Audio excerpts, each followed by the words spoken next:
Boa tarde.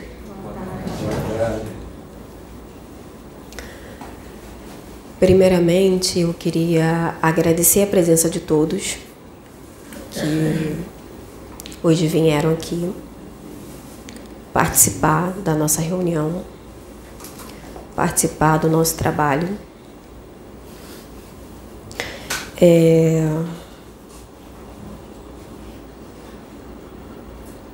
Eu estou um pouquinho nervosa porque o que eu vou falar hoje não é muito do costume, né, do que eu estudo, mas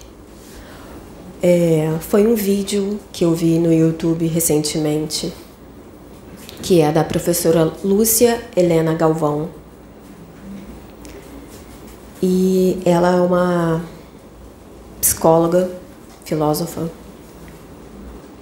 uma mulher muito inteligente, né? E que compartilha conosco esse conhecimento que ela tem, que foi adquirido com muito tempo, de anos, né, de estudo. E eu fiquei pensando, faço ou não faço essa palestra, né? Será que eu sou capaz de fazer essa palestra? Mas eu estudei, eu espero que eu possa retratar um pouquinho do que ela trouxe. Foi um vídeo que ela faz um resumo de um livro, que é O Espelho da Alma Simples, de Margaret Porente.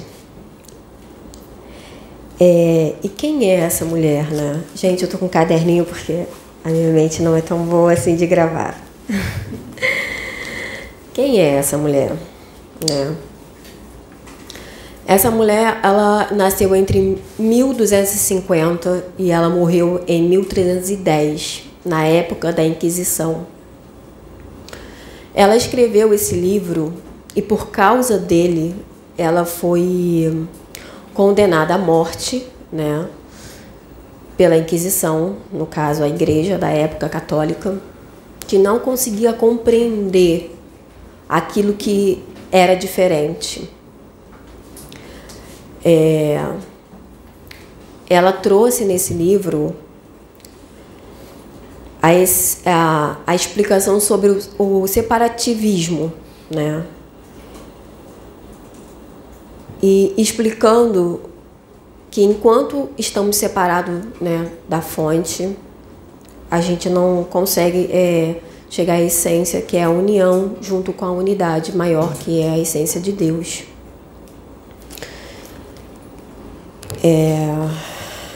Desculpa, tá um nervosismo. Eu vou falar um pouquinho aqui sobre ela. Como eu falei, o nome dela era Margaret Porente, tá? Ela nasceu entre 1250 a 1310. Ela foi uma beguina, desculpa.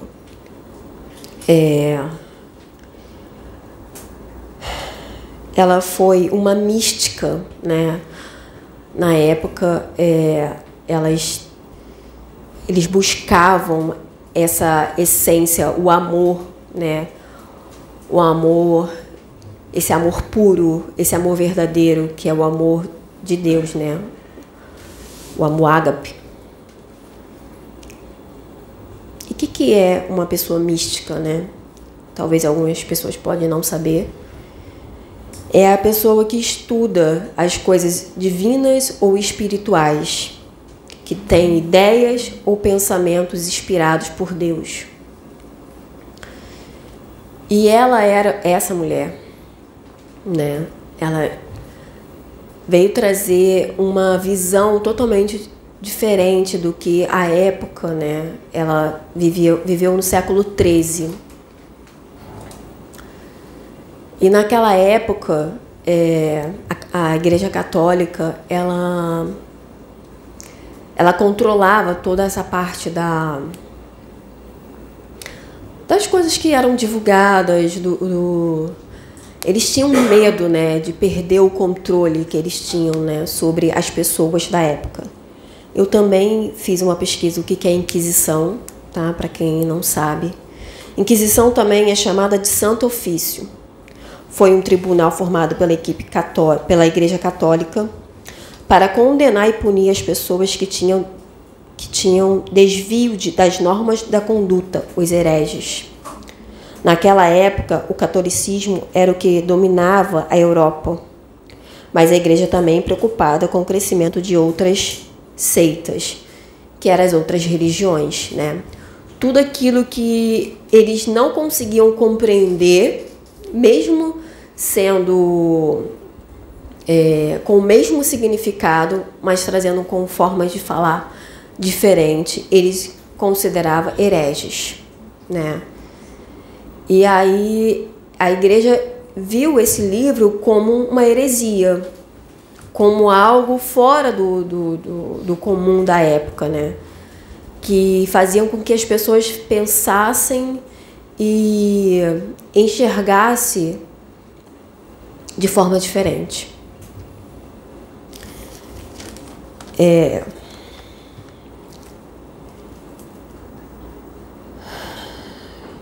E acabou que Margaret acabou sendo realmente condenada e à fogueira.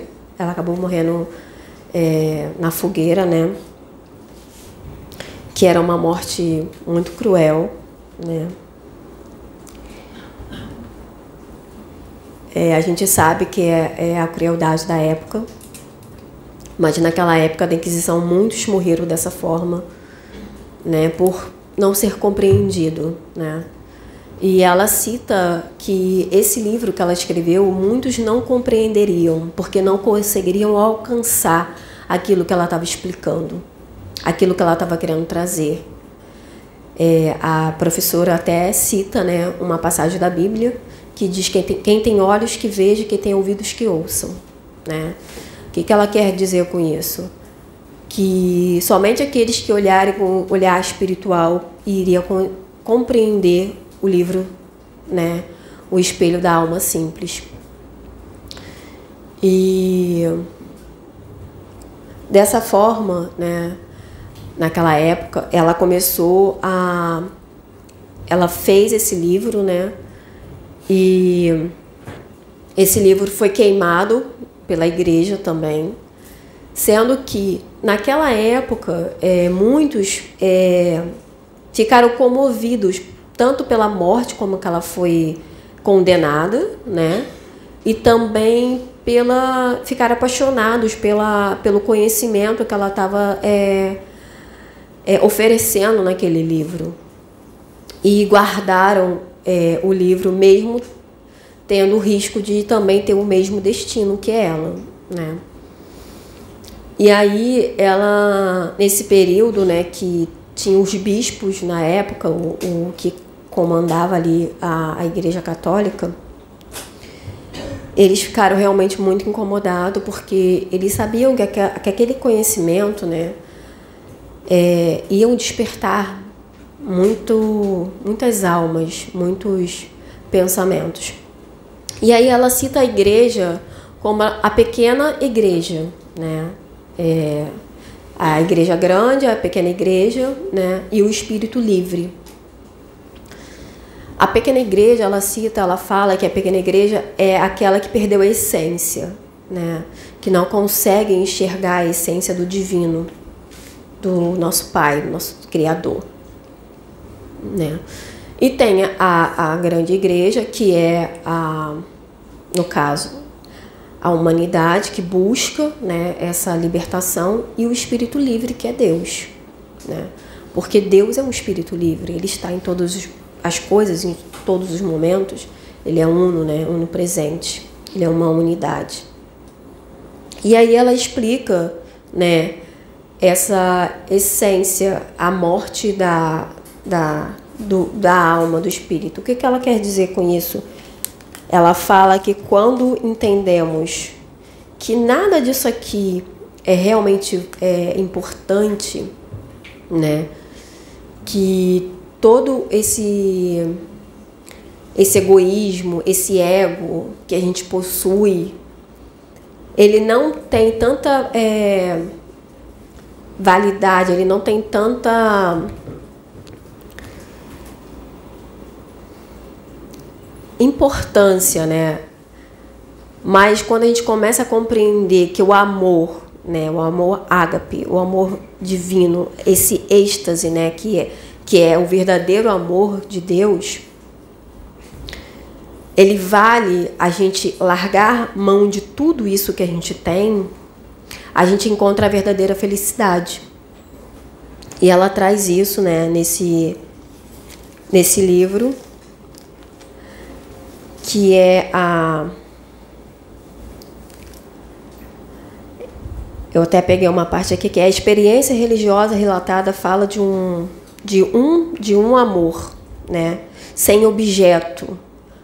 O que é um amor sem objeto? Eu não estou direcionando o amor para algo material, mas sim para o amor puro,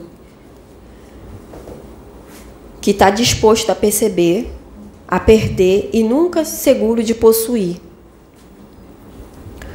Desculpa, tá, gente? Estou um pouco nervosa ainda. Sem o objeto sempre disposto a perder e nunca seguro de possuir. Amor a nada. Então, quer dizer o quê? Eu não tenho amor ao meu carro, eu não tenho amor à minha casa, eu não tenho amor às coisas materiais. O meu amor é puro. É um amor incondicional. Porque quando a gente ama, a gente está preso a casa, a carro, a gente perde aquilo ali, parece que a gente perde uma parte de nós, né? Mas será que aquilo ali realmente é nosso? Ou está naquele momento sendo nosso? Então, quando começamos a compreender exatamente isso, que é um amor que a gente não tem medo de perder, porque ele não é material, a gente começa a compreender realmente o que é o amor de Deus. Ela dá um exemplo sobre 2 unidades escolares. Vou trazer esse exemplo para que vocês possam entender. Deus é o proprietário dessas 2 unidades escolares. A escola A, a escola B. E aí existe um aluno que ele é muito bom, ele tira nota boa, só que aí ele está na escola A. E acontece alguma coisa que ele precisa ir para a escola B. As 2 escolas pertencem a Deus. Só que o professor, o diretor daquela escola A fica triste porque está perdendo um aluno bom. E o professor da escola B está ficando feliz porque ele está ganhando um aluno bom. Só que isso para Deus é irrelevante, porque o que importa para Deus é que o aluno ele continue caminhando, ele continue evoluindo, crescendo, para que ele possa voltar para a sua essência. Então, para Deus, aquilo ali é irrelevante. Se ele está na escola A ou na escola B, as 2 escolas são dele.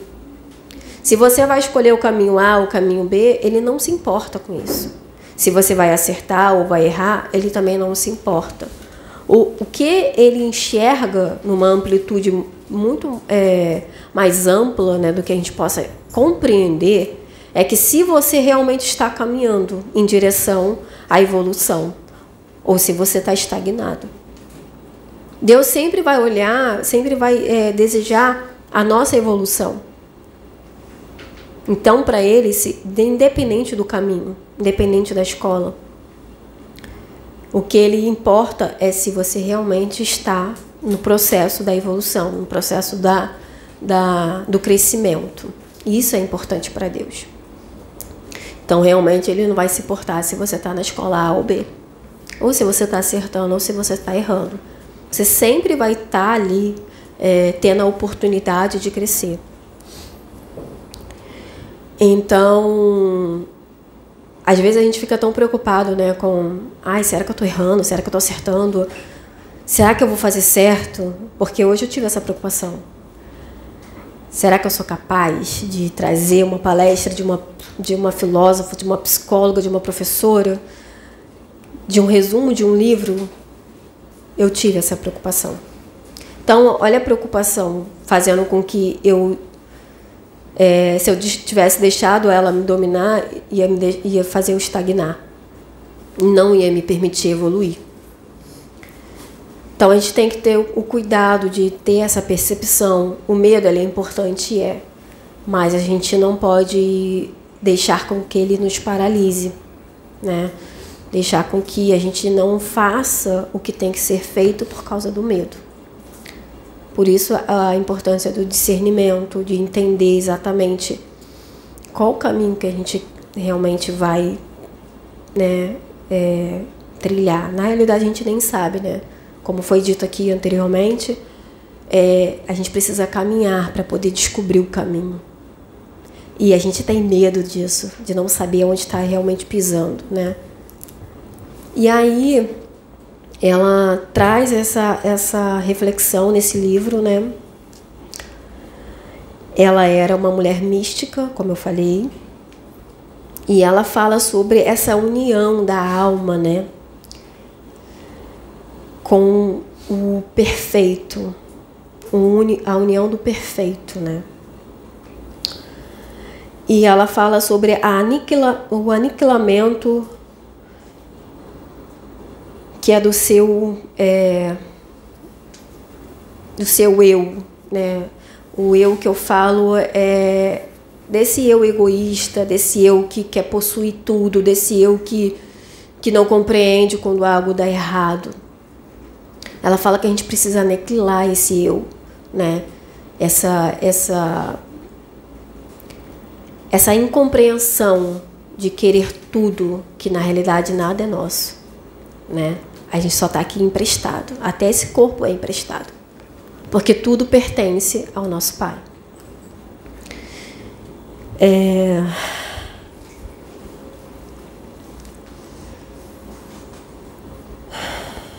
Ela fala assim: a alma simples adquire a mais plena liberdade e o saber mais alto. A alma aniquilada, amorosa de Deus. Margaret sempre reafirma receber mais saber do que o contido nas Escrituras, mais compreensão do que a que está no alcance ou a capacidade do trabalho humano de algumas criaturas. A alma, sendo nada, possui. Tudo é, não possui nada. Ver, tudo é e nada ver. Saber, tudo e nada saber.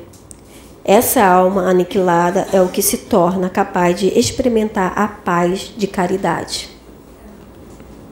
O que ela quer falar aqui? Ela explica que quanto mais a gente acha que sabe, nada sabemos.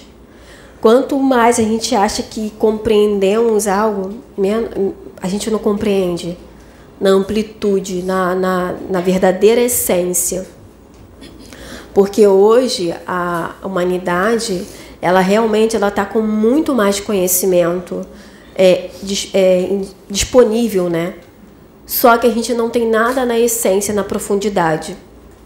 Porque a gente está superficial. A gente está vivenciando, mas tudo muito superficial. Eu tô aqui e digo que te amo, mas será que eu amo mesmo? Será que o meu amor é incondicional?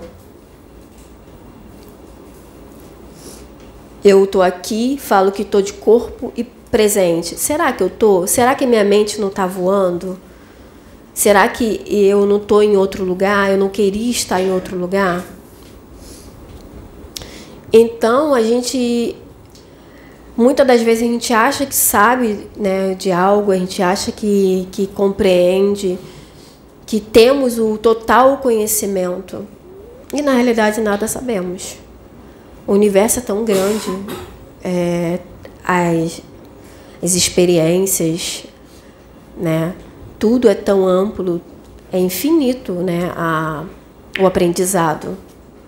Eu posso cair aqui agora, eu vou aprender como eu vou cair na próxima vez. Eu posso viver e chegar a 90, 60, 70 anos e ver que eu não aprendi nada. Ou que o pouco que eu achei que sabia não era nada. Quantas pessoas estão passando por isso hoje? Quantas pessoas estão vivenciando exatamente isso? Chegando à sua idade, a melhor idade, né, como falam. E quando olham lá para trás, enxerga que não vivenciaram, não tiveram as experiências necessárias para poder passar para os seus netos, seus filhos. Enxerga que muitas das vezes perderam muito tempo dando mais valor às coisas materiais. Trabalho, empresa, carro, dinheiro. Coisas que são supérfluas, né? Que a gente vai conquistando com o decorrer da vida. Quantas pessoas estão chegando a essa maioridade, esse momento pleno da vida e se sentem arrependidos? Porque olha e vê que não vivenciaram exatamente aquilo que queriam, abriram mão, né, de ter experiências, abriram mão de viajar, abriram mão de um momento saudável com a família, com os filhos, com os netos, abriram mão de às vezes estar ruim, com dor ou estar doente, de ficar em casa, mas porque ficava na mente, eu preciso trabalhar, eu preciso de dinheiro. Quantas pessoas estão chegando lá e não tiveram essa experiência?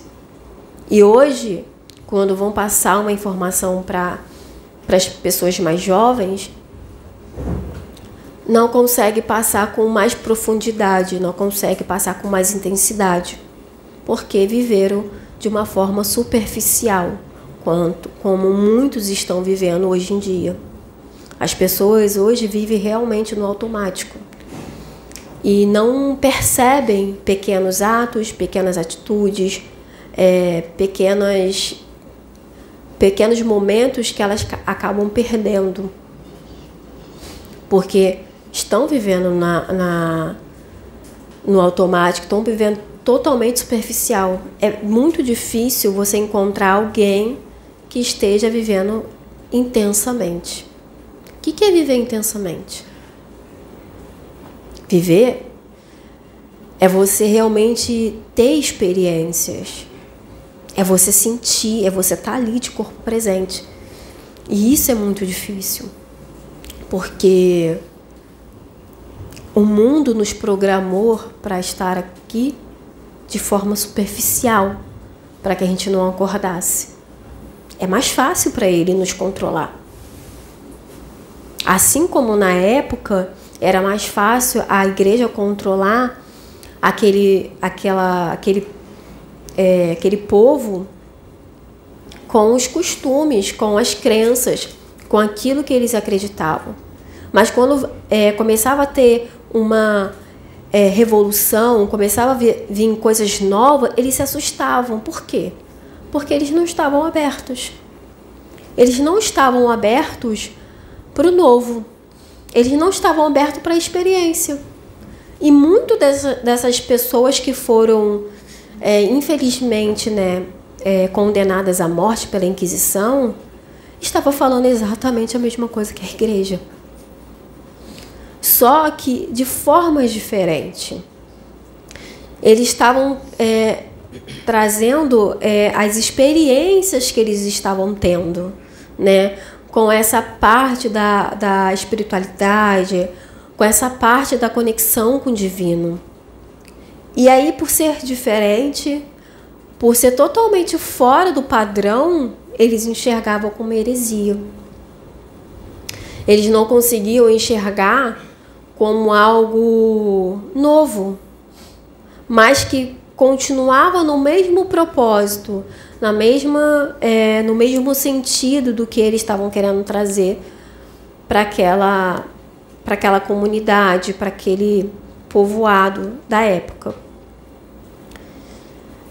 E aí a gente se pergunta, né, por que não? Por que não se abrir para o novo? Por que não ter novas experiências? Por que não viver intensamente? Viver intensamente, gente, não é fazer loucura não, tá? É viver realmente com intensidade, é estar ali presente, é estar ouvindo quem está do seu lado, é estar sentindo aquilo que você está fazendo. Isso é viver intensamente.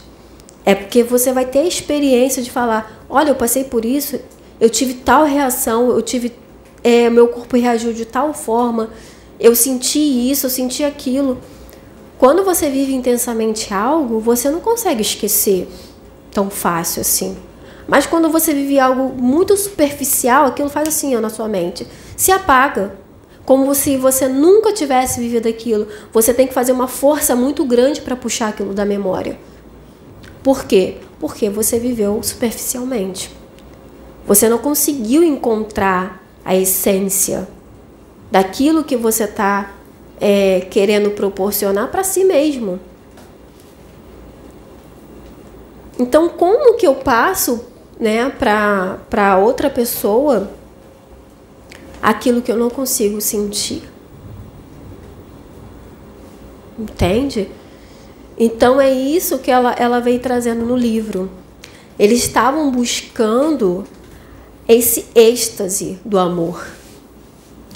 Essa essência, essa força que era um misto de emoções, de sentimentos, que não era direcionada a nada. Vocês conseguem imaginar um amor que não é direcionado a nada? Não é direcionado a seu filho, não é direcionado ao seu marido, não é direcionado à sua casa, nem seu carro. É direcionada a nada. Um amor tão intenso, tão avassalador, que te dá um êxtase no qual você não consegue explicar em palavras, porque não há explicação. Vocês conseguem imaginar esse amor?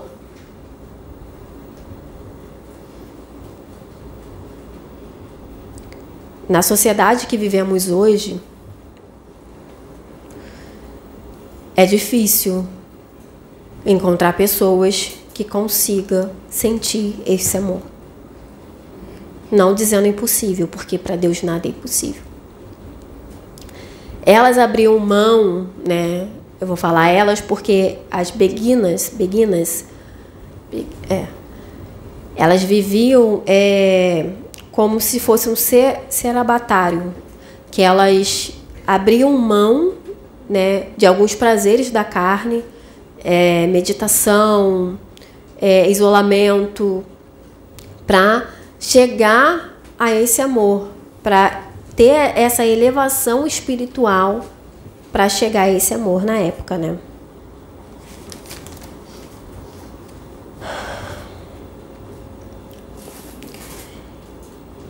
Aí aqui ele fala sobre heresia. Heresia é aquilo que separa o espírito livre e é aquilo que une. Então, tudo aquilo que, como eu falei, está fora da caixinha, está fora do que eles achavam correto na época, né? Era heresia. Então, muitas obras foram queimadas naquela época, né? Nesse livro, né, ela traz 3 personagens. É o amor, a alma e a razão. É uma narrativa, tá?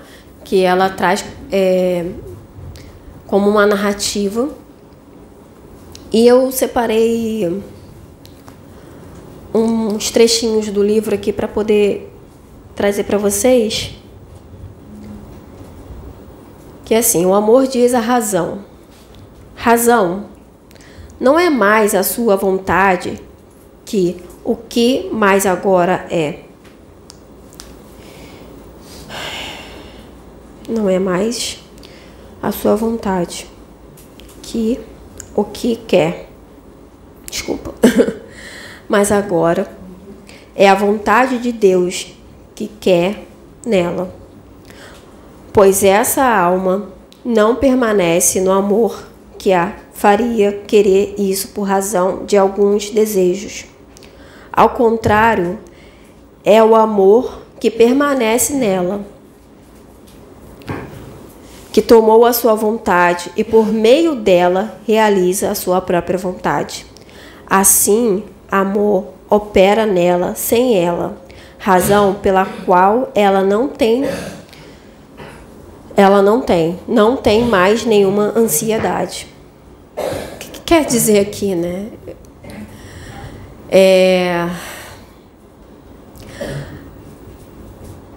A razão, ela está falando, o amor diz para a razão, não sou eu que estou na alma, mas sim a alma que está em mim. Não é a alma que vai, não é o amor que vai entrar na alma, mas a alma que vai entrar no amor. Sabe por quê? O amor é uma energia, é algo amplo. Nós, alma, somos uma centelha. Então, eu não tenho como fazer com que o amor entre dentro de mim. Mas eu vou entrar dentro do amor. Fazendo isso, eu abro mão total do controle. E assim eu perco a ansiedade. Eu deixo de ser uma pessoa ansiosa. Porque eu compreendo que esse controle que eu tento ter, ele não me pertence. Como é que eu posso controlar o amor? Se o amor é maior do que eu. Ele é infinito. Ele é incondicional. Como eu, uma centelha divina, vou colocar o amor dentro de mim? Então eu vou entrar dentro do amor.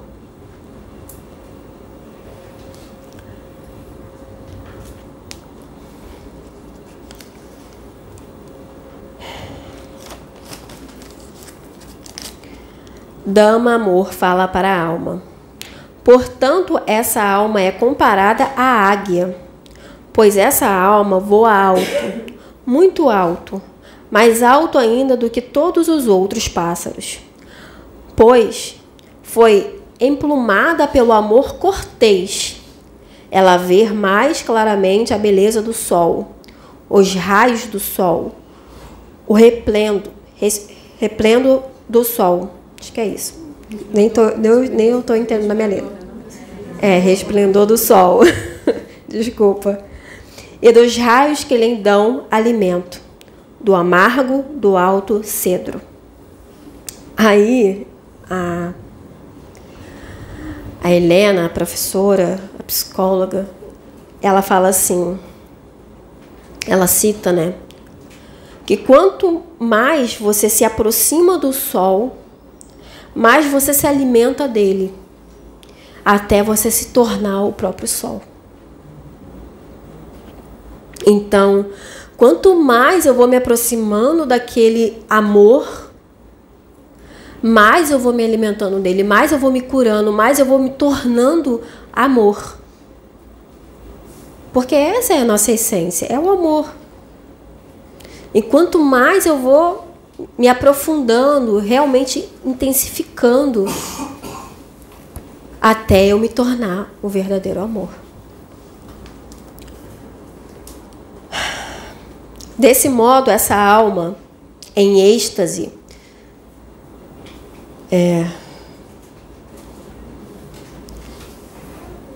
diz a infeliz natureza que por muitos dias a fez permanecer em escravidão. Dama natureza, eu vos abandono.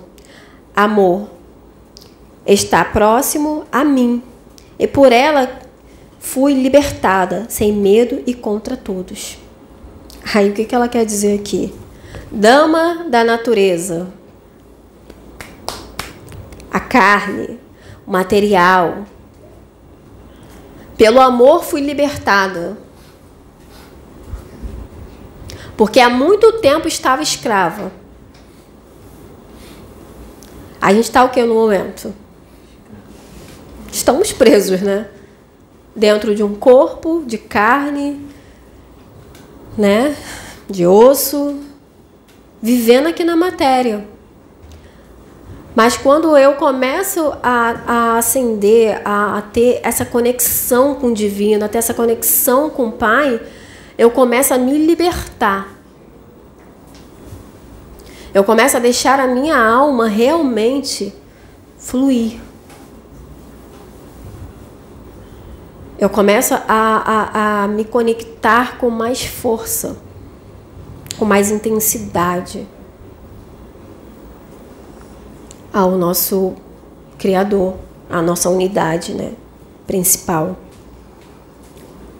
O amor eros é o amor absoluto. Foi o que ela disse. Se está errado, depois.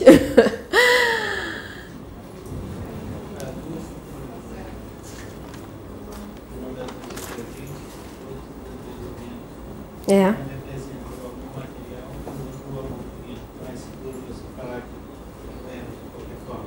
É. As duas representações, Platão fala sobre isso naquele livro, O Banquete, que faz isso com segurança. Você não quer falar aqui? Ele mesmo está falando. Pode ficar tranquilo. Ah, obrigada. O nosso amigo aqui deu uma explicação que a gente não pegou. Quer falar de novo para poder gravar? Pode aqui, por favor. Fala aí. É só a voz só, não precisa aparecer não. Isso. Platão, naquele livro O Banquete, ele trata desses dois aspectos do amor, entre o amor divino e o amor material, né? Seria o Eros da deusa Afrodite, perdão, e o Eros da deusa Vênus. Então é seguro de qualquer forma você tratá-lo, o amor como Eros, sabendo que Pedro sempre diz aqui, né? O amor terreno é paixão.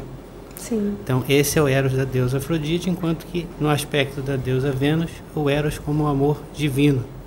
Isso está no Banquete de Platão. Então essa dicotomia ela existe, mas ao mesmo tempo passa despercebida. Então você pode falar em Eros se referindo ao amor divino também. Ah, obrigada. E aí, continuando, depois dessa explicação, o amor volta a falar. Essa alma não teme as tribulações. Ela não se detém por consolo, nem fica insegura pelas tentações, nem diminuída por nenhuma subtração. Ela é comum a tudo, pela generosidade da pura caridade, e assim não pede nada a ninguém, pela nobreza da cortesia da pura bondade com a qual Deus a preencheu. Então aqui ele diz que quando essa alma ela se enche, né, desse amor, ela não sente a necessidade de querer mais nada, porque ela se sente plena, ela se sente preenchida, ela se sente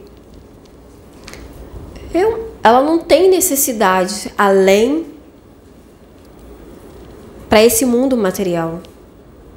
Para ela, o que Deus deu já é o suficiente. Ela consegue vivenciar de uma forma intensa, incondicional, com o que Deus a presenteou, né? Que Deus fez com que ela se enchesse do amor, né?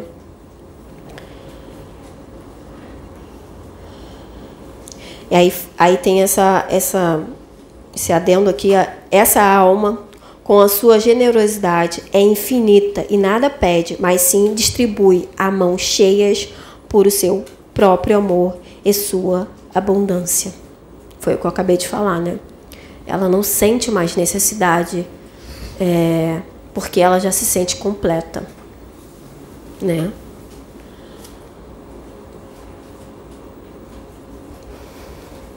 Durante todo o tempo, ela é sóbria, sem tristeza, alegre e sem dissolução. Acho que é isso.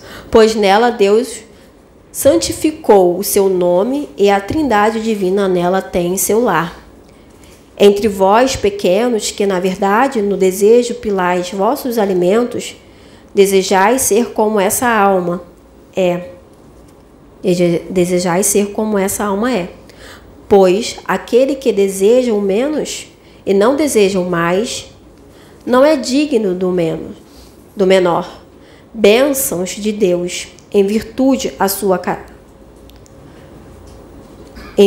sua covardia, na qual se deixa cair. E assim parece que está sempre faminto.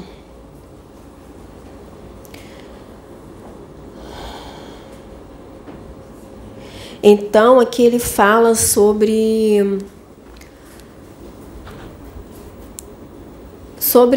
quando a gente está realmente cheio do amor, a gente compreende que a gente não necessita de mais nada, né? E a gente não pede as coisas materiais. A gente pede apenas para retornar a Deus, né? Porque nele nada vai nos faltar. Ele é tudo. Ele é a essência de tudo. Então, o que iria nos faltar, né, tendo Deus dentro de nós? Por que a gente se sente tão vazio, né? Porque temos tristeza, porque somos pessoas melancólicas, porque nada tá bom. E aí eu vou trazer para vocês um conto que é sobre o Aladim. Parece algo tão simples, né? Uma história de criança. Só que, na verdade, essa história ela traz uma reflexão muito ampla. Aladim encontra, né, a lâmpada com o gênio. E o gênio diz para Aladim que ele tem direito a 3 desejos. E Aladim, no decorrer, né, da solicitação dos seus desejos, mesmo conquistando fama, dinheiro, tudo que esse mundo pode nos oferecer, ele percebe que nada daquilo o preenche. Por que será? Por que nem toda a abundância do mundo está preenchendo ele? Aí Aladim, no seu último desejo, deseja libertar o gênio da lâmpada.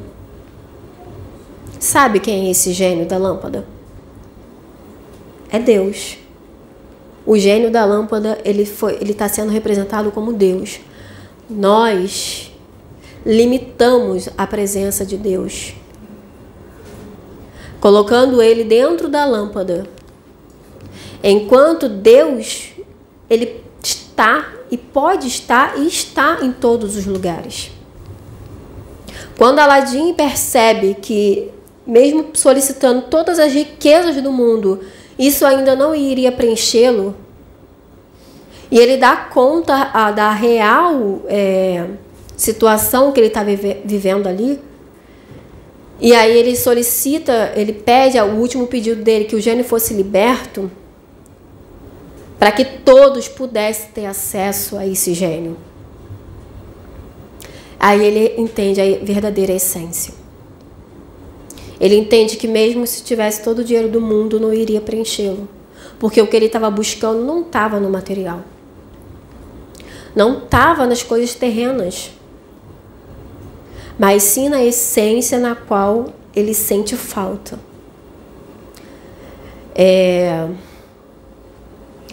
Uma fogueira, né? Ela fica linda enquanto tem bastante madeira queimando, né? E se a gente tirar um pedaço dela e afastar do fogo, o que acontece? Ela vai se esfriando, não vai? Ela vai se esfriando, ela vira brasa, ela vai se esfriando e ela pode até apagar, se a gente não voltar para a fogueira. Assim somos nós. estamos afastados de Deus. E aí a gente busca nesse mundo exatamente esse fogo para que ele possa acender novamente a nossa essência. Será que o que eu estou falando aqui é heresia? Enquanto a gente não compreender que aquilo que buscamos, aquilo que a gente sente falta, não está aqui, porque nada desse mundo vai nos preencher verdadeiramente, a gente não vai conseguir enxergar a verdadeira essência do amor.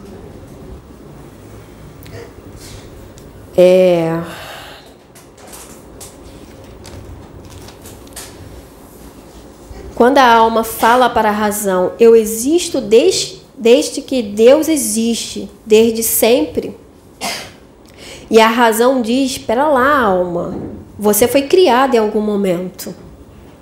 E a alma responde, tudo aquilo que é criação divina vem com Deus, vem com Ele, que Deus é Deus. Quer dizer o quê? Eu existo desde que Deus existe. Em algum momento, Ele manifestou a minha essência. Mas eu já existia, porque eu faço parte dele. A nossa razão diz que não, né? Diz que a gente foi criado em algum momento. Mas eu não sou a essência de Deus? Eu não sou um pedacinho dele? Então eu existo desde que ele existe. Então ele apenas fez com que eu tivesse consciência disso. Mas isso não significa que eu não existia antes. Não é verdade? Ele apenas me deu consciência. Ó, você existe, tá? Você tá aí. Vamos viver, vamos passar por algumas experiências. Vamos passar por alguns reinos, né? Para você evoluir, né? E depois voltar para mim. Porque esse é o propósito principal. Esse é o propósito principal de Deus. Tirar essa parte que a gente colocou, que a gente criou, que é essa separação. Tirar isso, remover isso. Para que a gente possa voltar para Ele. Se unir novamente com Ele. Eu faço parte de cada um de vocês. Porque a gente veio da mesma essência. Então eu faço parte de você, de você, de você, de você. E vocês fazem parte de mim. Só que isso, para compreender, para a gente entender, é muito difícil. Porque a gente sempre vai olhar pelo lado da razão. É igual uma criança. A criança está ali. Mas em alguns meses ela começa a ter a consciência da sua existência. Mas ela deixou de estar ali?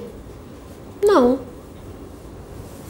Aí ela começa a ver que tem uma mão, que tem um pé. Sempre esteve ali. Só que a consciência dela só foi identificar isso depois de algum tempo. É igual o que acontece conosco. A gente sempre existiu. Só que cada um veio ter essa consciência em momentos diferentes. Cada um veio entender que existia em momentos diferentes. E a gente busca voltar para a nossa essência. Sempre vamos buscar voltar para a essência. Sempre vamos buscar voltar para a fonte, para a unidade. Por que a gente está tão longe dele? Por que ele faz isso com a gente? Olha, Deus me botou aqui tão longe dele. É porque ele sempre quer a evolução, ele sempre quer o crescimento. Ele busca isso o tempo todo. E nada melhor do que botar a gente afastado para a gente poder passar por esses processos para crescer e voltar para Ele, ter mais conhecimento, trazer mais conhecimento e isso ser algo infinito, porque é.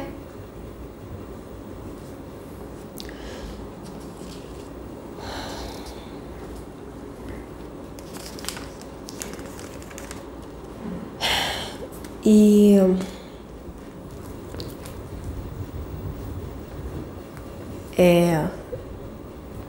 assim, foi o pouquinho que eu consegui lembrar da palestra. Não foi nenhuma palestra, mas ela estava fazendo esse resumo desse livro. Eu ainda não li o livro em si, mas eu achei tão interessante essa forma com que ela enxerga essa busca, né, para voltar para Deus, né? Que ela diz também no livro que a gente não precisa de nada para se conectar com Ele, porque a gente já tem Ele dentro da gente, dentro de nós. Basta a gente se conectar. E foi uma das coisas que, infelizmente, a igreja não concordou, né? Viu isso como heresia e acabou, né, tendo esse fim trágico. Eu vou contar uma coisa muito rapidinho aqui, porque meu tempo já está acabando. Algum tempo atrás, algumas semanas atrás, eu tive uma... Nem fui eu que tive, né? Meu marido teve uma visão que eu vivi naquela época de 1200, né? Nessa parte da Inquisição. Eu era uma curandeira naquela época lá. E meu marido era meu irmão, né, que me ajudava.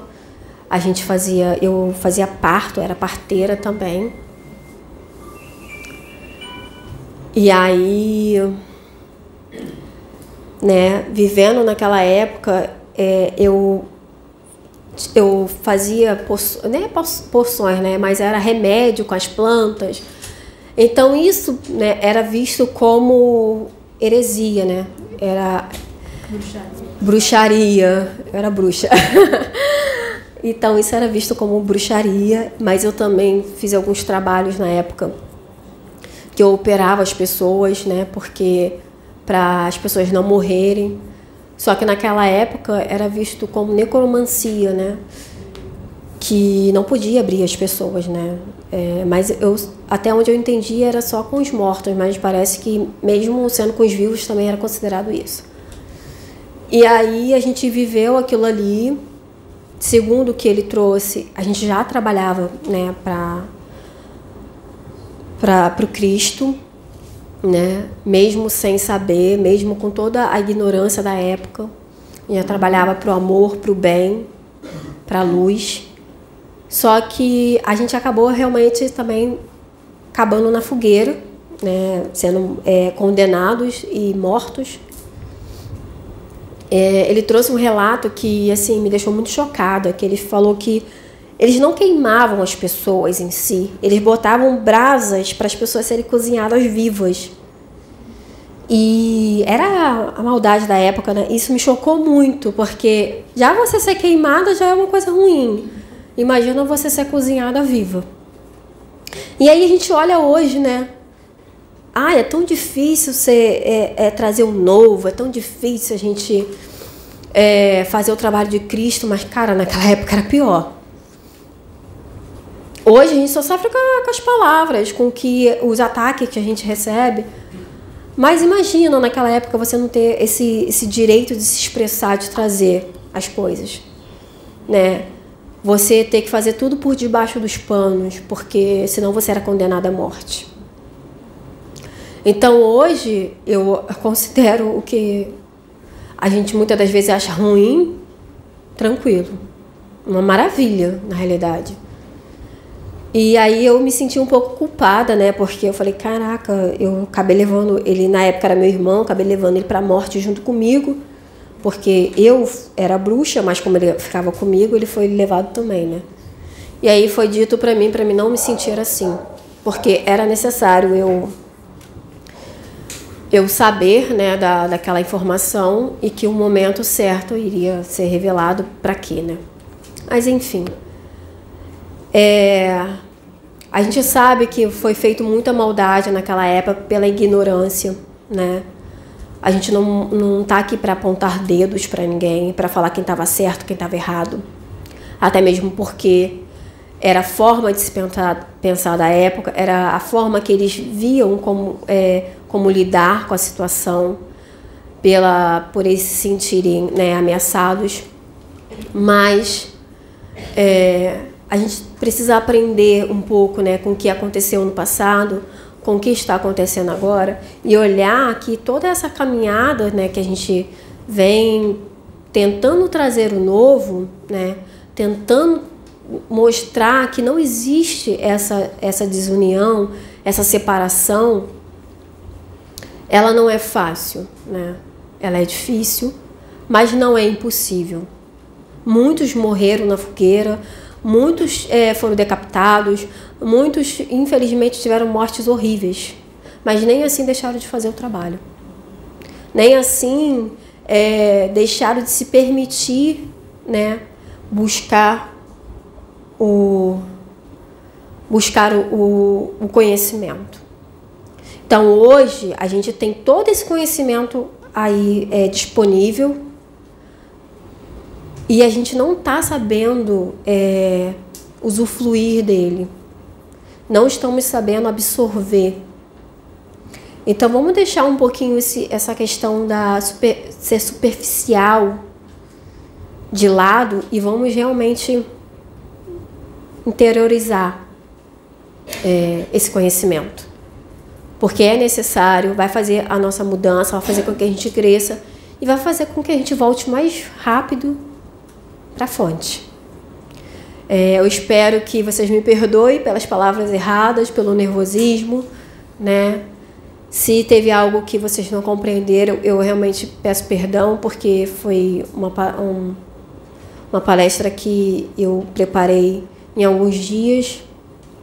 Eu não estava me sentindo segura de fazer, mas ainda assim eu falei, eu vou fazer, porque eu tenho que perder esse medo, e perder esse medo de achar que eu não sou capaz, né? Por não ter tanto conhecimento. Mas eu espero de alguma forma ter ajudado vocês e fazer com que vocês realmente pensem, será que vale a pena tudo isso aqui? Toda essa questão material? Ou se a gente realmente está buscando algo maior? É a reflexão que eu deixo para vocês, tá? Gratidão, muito obrigada. Que a paz esteja com Amém.